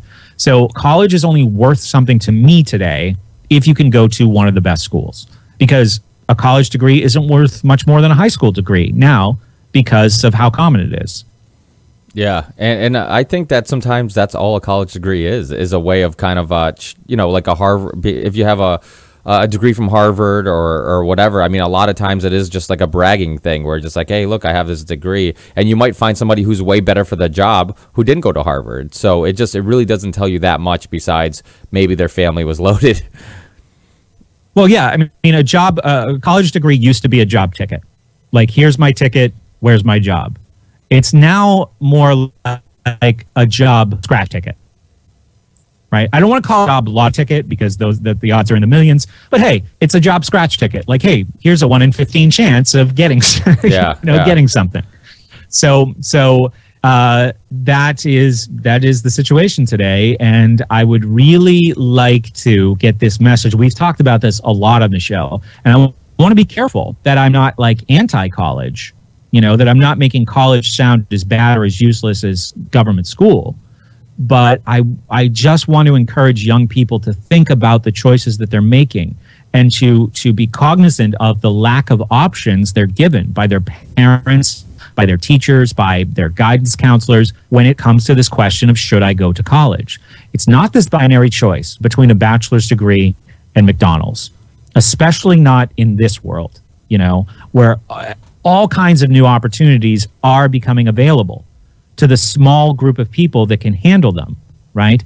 But unfortunately, most people, through things like Common Core, are being educated to participate in a service economy where they need really no skills, really no critical thinking abilities, and that's terribly sad. But for over 100 years, school has tried to pump out what is needed for economic efficiency, industrial efficiency, social efficiency. People need to recognize that they are a part of that process when they are a part of that process, and kind of author their own story and kind of carve their own path the best they can, right? And it's a difficult change to make overnight, but one of the most important purposes of my show is say, these things are going on. Here's some things you can do about it. Here's what I think education really is. And really, just even if all that is too overwhelming, just pay attention. Remember that you have ownership over your own life, and you can, with time and effort and some perseverance, set your own path.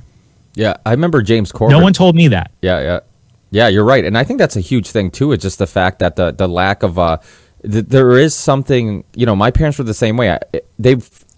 I feel like they felt like they were doing the right thing by just saying, hey, get good grades in your report card, make sure you do your homework, all this stuff, and not really getting involved. They weren't really involved with really trying to take it, I guess, actually have a hand in my progression as from a child to a teen to adult. And they just felt like you said, they just put the responsibility on the school system and said, hey, they should be doing their job, they're the professionals, this and that, and they don't really get they didn't get involved. And I think that's something that should change. I think parents should get more involved, and I think that, like you said, parents should have a hand in the progression of their children, and really they can't just put their faith in the school system. And I had James Corbett on the show, and he was talking about how I forget the specifics, but he was talking about how they wanted the school system to be a type of thing that you taught kids how to sit down in a chair for 6 hours a day because they're being better factory workers. And I think there's a lot to it. I think this whole ADD, ADHD, I think probably there is some science and there's something maybe to it, but I think a lot of it is the fact that this lifestyle that we have of being able to, people to have jobs that, they sit in front of a computer in a cubicle and they don't do a lot of moving. You have this build up energy. And I think that you're asking a kid who, you look at any animal, cats, dogs, whatever, when they're kids, when they're little, they want to play. When you see babies around, they want to play. Like you're full of energy, and try to get a kid to pay attention and to stay still for 6 hours a day sitting in a chair is fucking impossible. And of course it's impossible because he has this, he's not designed to do that. For most of our from the beginning of civilization and most of the civilization till today, this very small percentage of human civilization, do we live in a world where we don't have to kill things to eat, we don't have to build things to live in, we don't have to constantly do things with our hands. And now I feel like our bodies haven't adapted to this lifestyle of sitting down. And I think that's why when you take a long drive, you're more tired than you are when you you do some yard work, so it just I think it definitely is one of those things where a lot of times kids will get just marked as, oh, this kid doesn't want to pay attention, or he has ADD, or he has whatever. And I think a lot of it is just the fact that the school system is just this, it's an awful design, and it's designed poorly, and it's they try to convince a kid to sit down for 6 hours and just move when they hear that bell and that's it. It's insanity. And I think that parents should take some responsibility in the development of their children and not put all their faith in the school system and assume that they're going to do their job and do it right. I absolutely agree. And I think that part of that role of parents really begins with asking certain questions about what learning is, right? We talked about one of them, that learning is constant. I always say that education is lifelong, right? it also should be happening all the time. And it should feel good. You know, that's another problem. Like, school doesn't feel good. School is boring. Like, we all know that moment, like when we figure out something new and we say, aha, you know, yes, I've got it. I've done it. That kind of a thing. There aren't many moments like that in school, you know, and they're not encouraged and they're not accentuated how they should be. You know, you get a grade back, or you get a sticker, or you get a good report card, but there's no real appreciation and savoring achievement, right? Because there is achievement that happens in school, earned achievement, not made up ones. I mean, this is a whole other conservative critique of education, is that it's like setting the bar so low that everything is sticker worthy, everything is pat on the head worthy. You know, everybody gets a ribbon, you know, all the way to 15th place. And, you know, that's a problem too, because it's not like, it just doesn't conform with reality. Like, if you do a shitty job and somebody gives you a ribbon, what did you learn? Yeah. You know? So, but that's why sports are important, I think. I think that's because I think those are lessons you learn in sports. You do a shitty job, you don't succeed, and if you work hard, you get better, and it pays off. And you should feel how bad it sucks to lose, and you should feel how good it feels to win. And you should use both those things as motivation. Yeah, you know, one of the things that I did while I worked at this boarding school was I did outdoor education, and we would take kids skiing, and we would take kids kayaking, right? Now, these are two things that are fairly dangerous, but I remember the guy I was working with, he said something to me one time like, Mother Nature is a great judge of effort and performance, you know, because you can't bullshit your way through physics, you know, like if you don't do what you're supposed to do, if you don't, you know, do whatever work is required here to be successful, you get punished, you know, you fall on your face, you crash into a rock in a boat, not, you know, on skis. We definitely work our best to prevent that. But, you know, Mother Nature is a good judge, right, of how you're actually doing. And it also provides incentives and motivation to improve, right? When you're learning, like falling on your ass and falling on your face so many times, great motivation, right? So school just kind of seems like you can, I mean, I always just felt like I could kind of slip by, you know, like I could kind of just always be under the radar. And I was, you know, but I left there thinking I was not a good learner. I wasn't good at learning, and because of that, I wasn't very smart. And it didn't occur to me till later in life that I had no idea what learning was. I had no idea what education was. And when I learned what it was, you know, I wanted to tell people, and I was really excited, and I really wanted to make that message available for people who were stuck in that environment, thinking that their schooling was their education, and the school's judgment of them was consistent with their intellectual ability and their capabilities and their potential, because that's very far from the truth. So, you know, in part of the parent's role, I think, is to investigate what learning and education are really all about, you know, and how do you do that? I think even though I'm a big fan of like really hands-off, like unschooling kind of home education, I do think that there are some things that should be made explicit. I do think that parents should try to create an enriching environment where it's easy for learning to take place, right? And,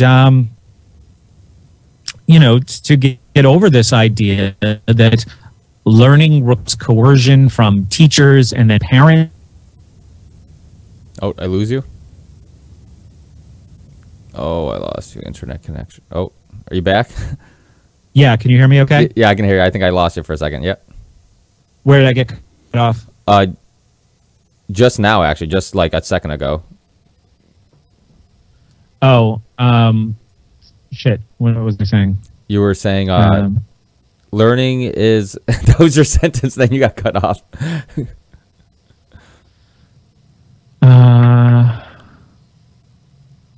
We were talking about parents and you know, helping develop kids, and then you were going into, you know, into all that. Yeah, and I completely How about those Red Sox? Lost what it was. I did too, because once Yeah. I got nervous once I saw the thing. I'm like, oh shit, am I losing them? And then actually it's held up quite a bit. It's I do have that problem for some reason with certain people. For some reason, I don't know if it's overseas, their internet sucks, but I have that problem a lot with people overseas, where for some reason, like if we do a video conversation, the quality of the audio, the quality of everything goes down quite a bit, and then once we do just audio, then it's not that bad. And so yeah, for some reason, it just seems that that's the case. It's interesting. I'm going through a server in Sweden. I wonder if that's why it hides my IP address. Oh, okay. It's just like a VPN, virtual private network. So, yeah, I didn't even think that was on, but I guess it turned on automatically. But for the most part, it's been pretty good. Now, I was just saying, like, to backtrack a little for the purposes of editing, I guess, parents should really be investigating what learning is all about, what education is all about, and asking themselves, how can I support my son or daughter's efforts to do that? And how can I model the importance of those efforts? Am I a curious person? Am I interested in continuous learning? Yeah, am I just conforming or obeying? I think that the best kind of education from parent to child is modeling. Yeah, definitely. I think that you are frozen now. I did just realize that. I'm talking, but I'm not talking at the same time. Can you hear me? Yeah? Yeah. Oh, that's weird. What the that was a first. That's never happened before. I don't know what caused happened. Yeah, I have I was trying to figure out too. I'm like, I didn't know because I usually record this through Pro Tools, but then I'm like, wait, but I can hear you through Pro Tools, and I'm like, for some reason you can't hear me. It was just so weird. I couldn't figure out what was going on, if it was something on your end or my end, or they both had something to do with it. Yeah, I don't know. I thought it might have been a connection issue. Yeah, because I know we kind of were like at the threshold of a weak connection the whole time. I know the connection was a little weak, but it was holding up, so I didn't worry too much about it. There's a couple times where just like you came in and out for a little bit, but it was for the most part it seemed just fine. And then I knew it was a matter of time before probably something happened, but that's weird, because usually if something like that happens, you could restart it and then go back on and just be fine. But that time, for some reason, I could hear you clearly, but you couldn't hear me, which was weird. Right. You how do you usually record your podcast? I just use Audacity. And that's a software to is that something like GarageBand, or is that something to? Yeah, it's free. It works on any platform. Works on Mac. Works on Windows. User interface pretty easy. Oh, nice. I've always used it. Yeah. And what software do you use to do your videos?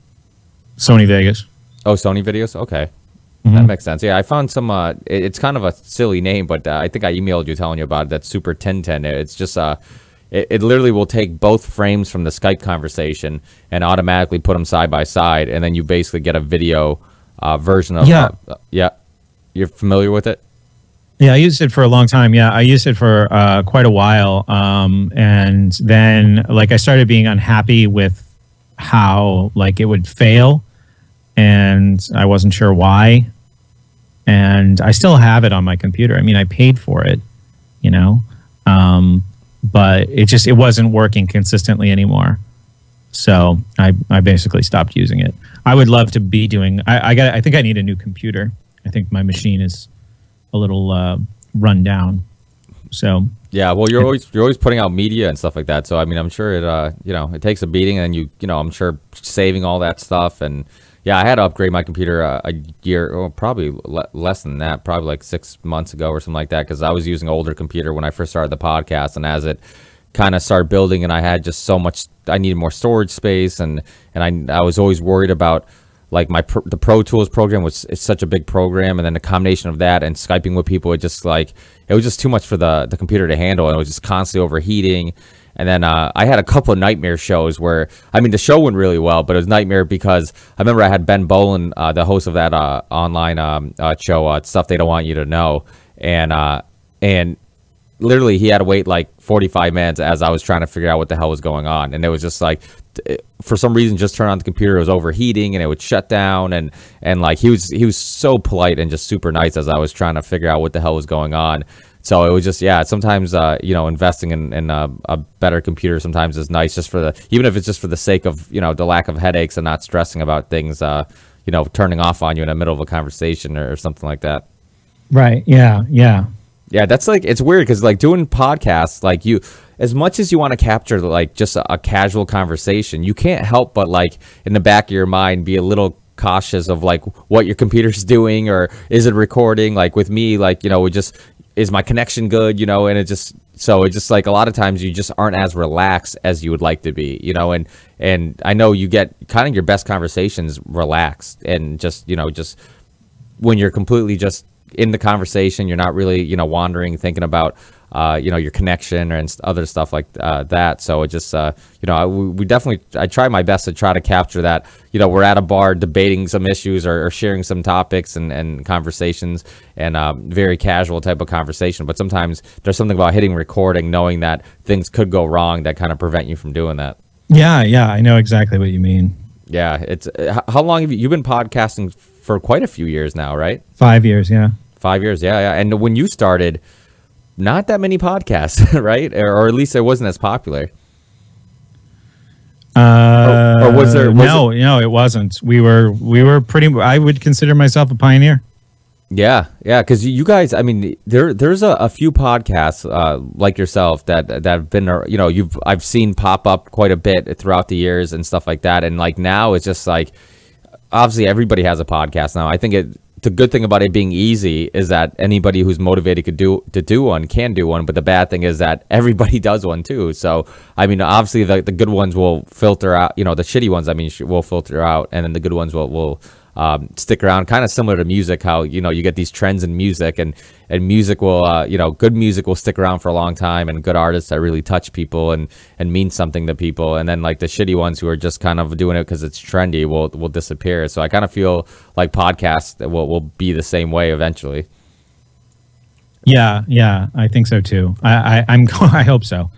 Yeah, same here. Yeah, because I know that a lot of now you see people like ESPN and all these big corporations get into podcasting, and it's obviously going to be hard to compete with them, with in a lot of different parts of like marketing and stuff like that. But I think that if I think fans really do like somebody who's passionate, like yourself, like you're really passionate about the work that you're putting out and the topics you're talking about. And I think it comes out in your show, and it comes out when you talk about these topics. And I think that's something that people really connect with. People really like that, and I also think that it's because you're a regular dude who happens to be interesting and have these really interesting topics and research to share with your listeners. And I think that's kind of something that people like too. I think people like the fact that, it's to have, an average Joe who just happens to be interesting and are passionate about something can start a podcast, and you can connect with other people that, unfortunately, I think a lot of us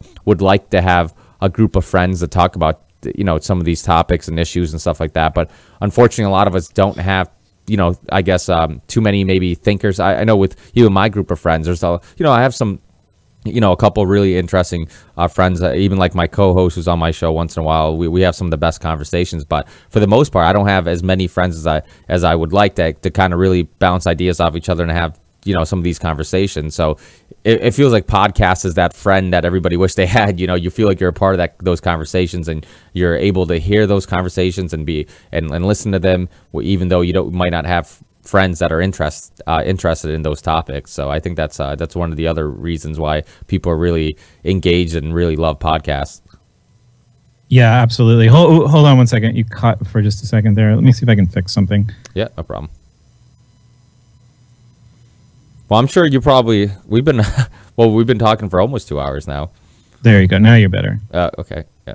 But Yeah. So yeah, how did you want to wrap up? Yeah, well, really just, I guess, let people know about where they can get a hold of your work. And, obviously, the School Sucks podcast is available everywhere where podcasts are available. You can get it. I mean, whatever phone you have. I think that's the one thing that's going to make podcasts a little easier now, is because I know at one time, like even myself, I listen to most of my podcasts through iTunes.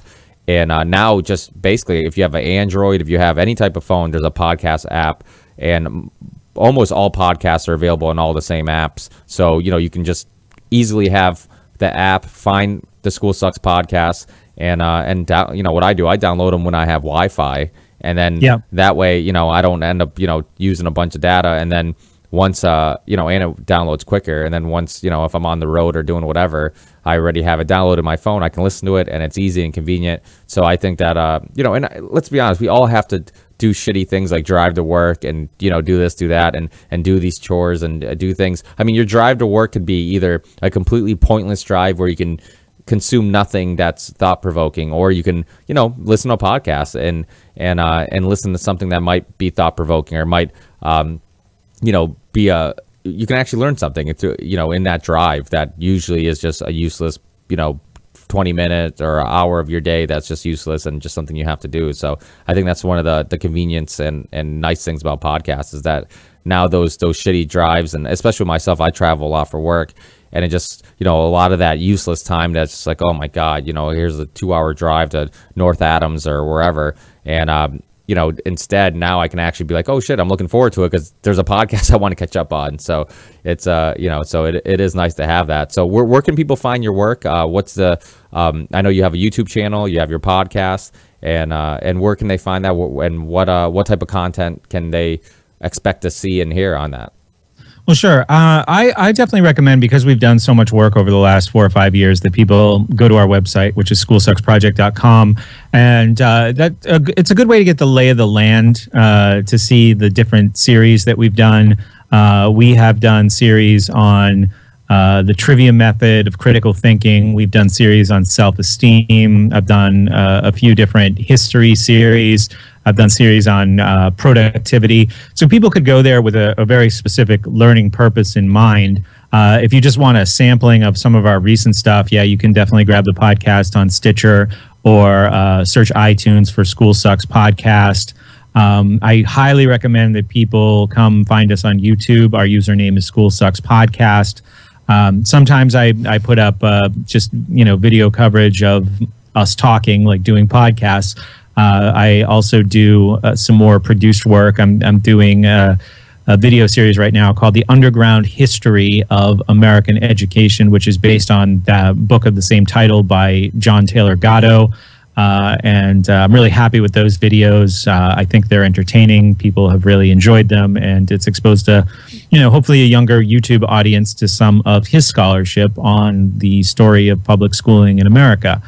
So, we also have a Facebook group. If people have specific questions about education, homeschooling, school issues, that would be a good place to bring up any of those questions. You can just search Facebook for School Sucks Project. And you can also follow me on Twitter at School Sucks Show for all the relevant updates.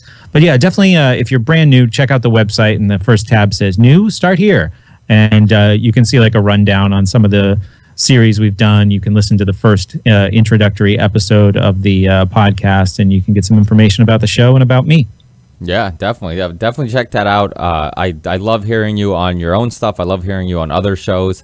I think that, it always seems like, really, I say that podcast is like a free education, and you're one of those people that I love listening to because of that. I always feel like I end up taking something away from your interview, or any of your work. So I just think that people should definitely check it out. The nice thing about all this content, well, I mean, it's not a great financial decision or I guess investment to do all this stuff for free. But the good thing for the consumer is that everything is free, and you can get all this information for free and get all this great content. And so definitely take advantage of it.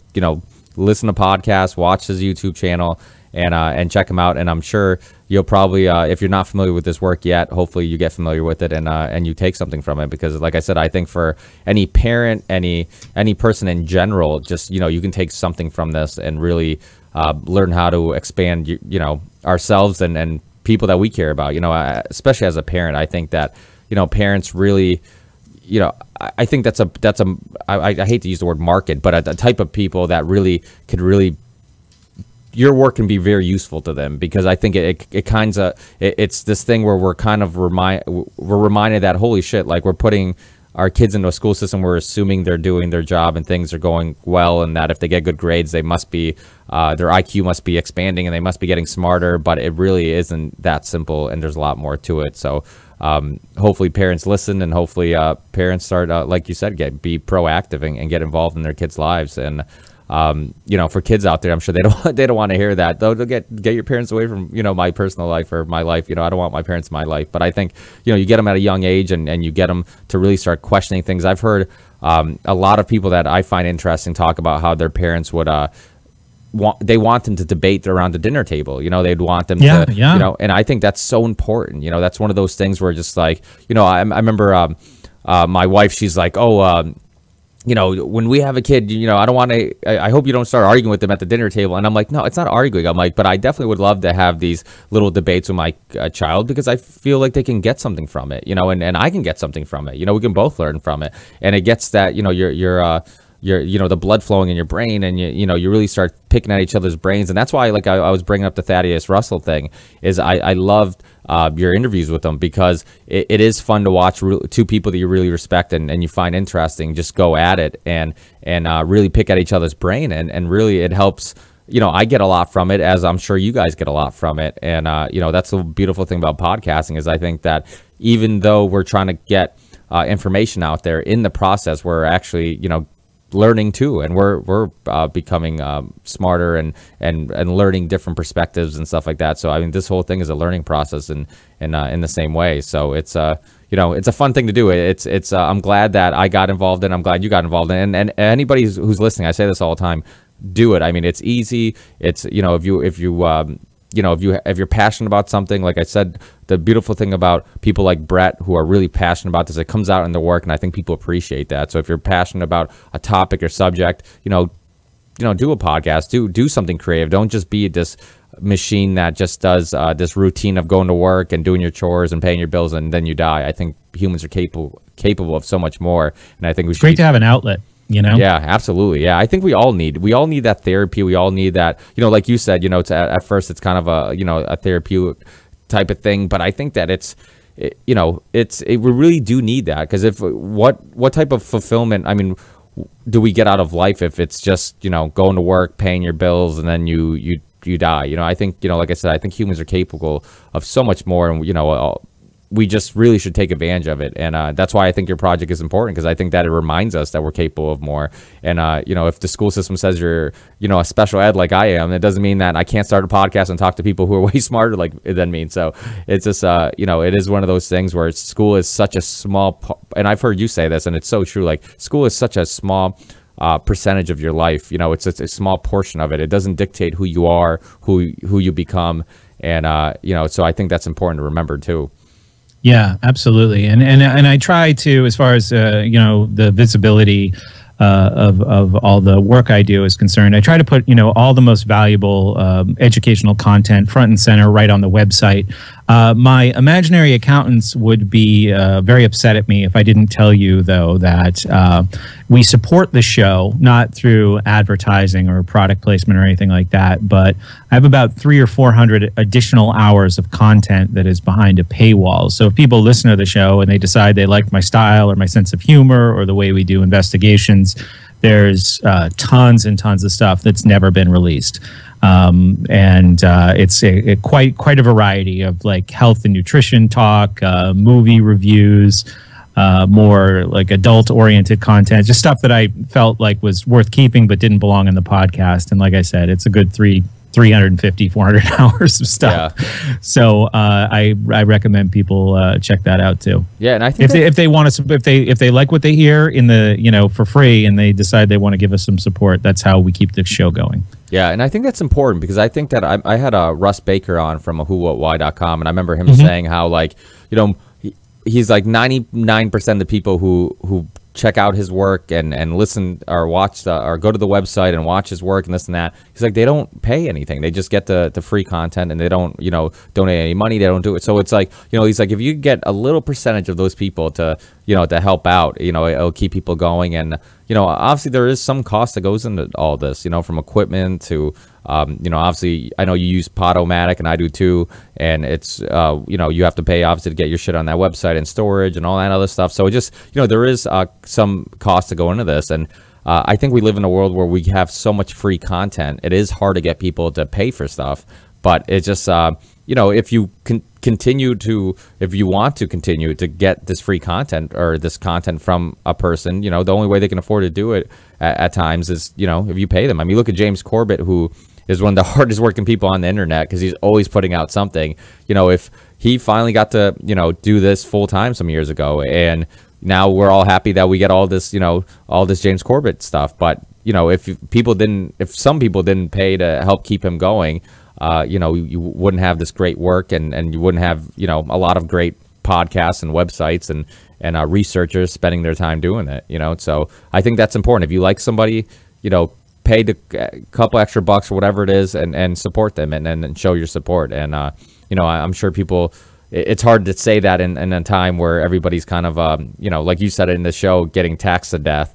And, you know, we're barely making, and you know, barely making enough to be broke, and everybody, you know, and yet, you know, to give a couple bucks to a podcast and stuff just seems like, you know, it seems hard when you're getting so much shit for free. But I think that if you do have a couple dollars to spare, you know, definitely support the artists and podcasters and researchers that you like, because you know, I think that we all really appreciate it. And you know, it's more than just a financial game, but I think it's motivating just to just know that somebody's taking a little bit of their hard-earned money to support our work, and I think that's a big part of it too.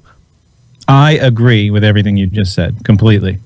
Thanks. Well, that made it easy.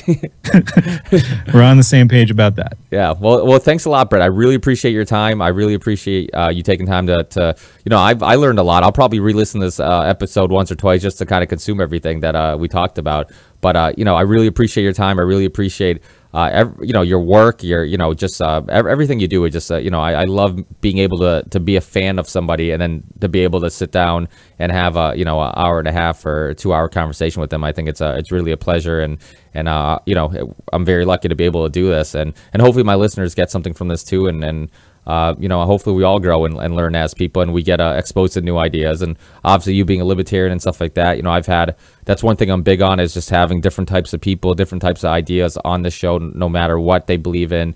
You know, if I feel like they're sincere and they have interesting points of views, then, you know, have them on the show. And, you know, we don't all have to agree on everything to at least respect each other's opinions and ideas. So I think it's better when we don't. Yeah. No, I think that makes for way better, you know, way more interesting conversation. I think if you just had a bunch of people who just agree with each other, it'd probably be boring. So it is nice to, you know, to see people who engage in debate and still see the just how beneficial that can be. And hopefully we all do it. Like I said, you know, it just sports shouldn't be the only thing we argue about. You know, we should be able to have actual debates about, you know, libertarian ideologies and you know, different types of ideas and ideologies and stuff like that. So I just think it's important to share those things. And, you know, I know my opinions have changed a lot, you know, throughout the years. And if I didn't have these conversations with people, they probably wouldn't have changed. I'd be, you know, ignorance is bliss. You know, you just be happily wrong about a lot of different issues. So indeed. Yeah, absolutely. So thanks again, Brett. I really appreciate it. Maybe I'll see you at a Celtics game one of these days. Yeah, absolutely. And thank you so much. I really appreciate the conversation and the platform. And I'd certainly be happy to hear from any of your listeners who have questions or comments. That would be terrific. And I'd certainly be open for doing it again sometime if you wanted. Yeah, absolutely. Yeah, that's the cool thing about doing these things, is that I definitely the cool thing, you kind of make some friends through the process. I've had quite a few returning you know, guests, and it's weird because it's like a lot of them I've never physically met, but I feel like I have because of the fact that, like, when you sit down and have a 2 hour conversation or 3 hour conversation with somebody, you know, it's almost as engaging as much as it is meeting somebody at a party and actually physically meeting them. So it's Sure. you know, you kind of feel like you get to know each other even more. I mean, we live in such, and especially you living in the East Coast like I do, our lives are so fucking hectic that it's like, how often do you actually say, hey, let me sit down, take 2 hours of my day to just share ideas and listen to ideas? Like, we don't do that, you know. So the fact that, you know, we can do that and you know, is important because you know, it just, that's how we learn, that's how we progress. And you know, like I said, we just live in such crazy lifestyles over here in the East Coast where just, you know, it's like go to work, go to the gym, pick up the kids, go to the grocery store. It's like you never really have much time to even sit back and think, you know. So it's nice to have this platform to be able to gather your thoughts and listen to other people's thoughts. Absolutely. Absolutely. Hey, if you're ever in the Boston area, you're at a Celtics game with Tommy, let me know. I'll meet you out there for a drink. Yeah, that sounds great. I would look forward to doing that. I don't get down there enough, so that would be an excuse. Yeah, definitely. All right, thanks, Brad. I really appreciate your time, and hey, enjoy the rest of the week. Thanks. You too. Thank you.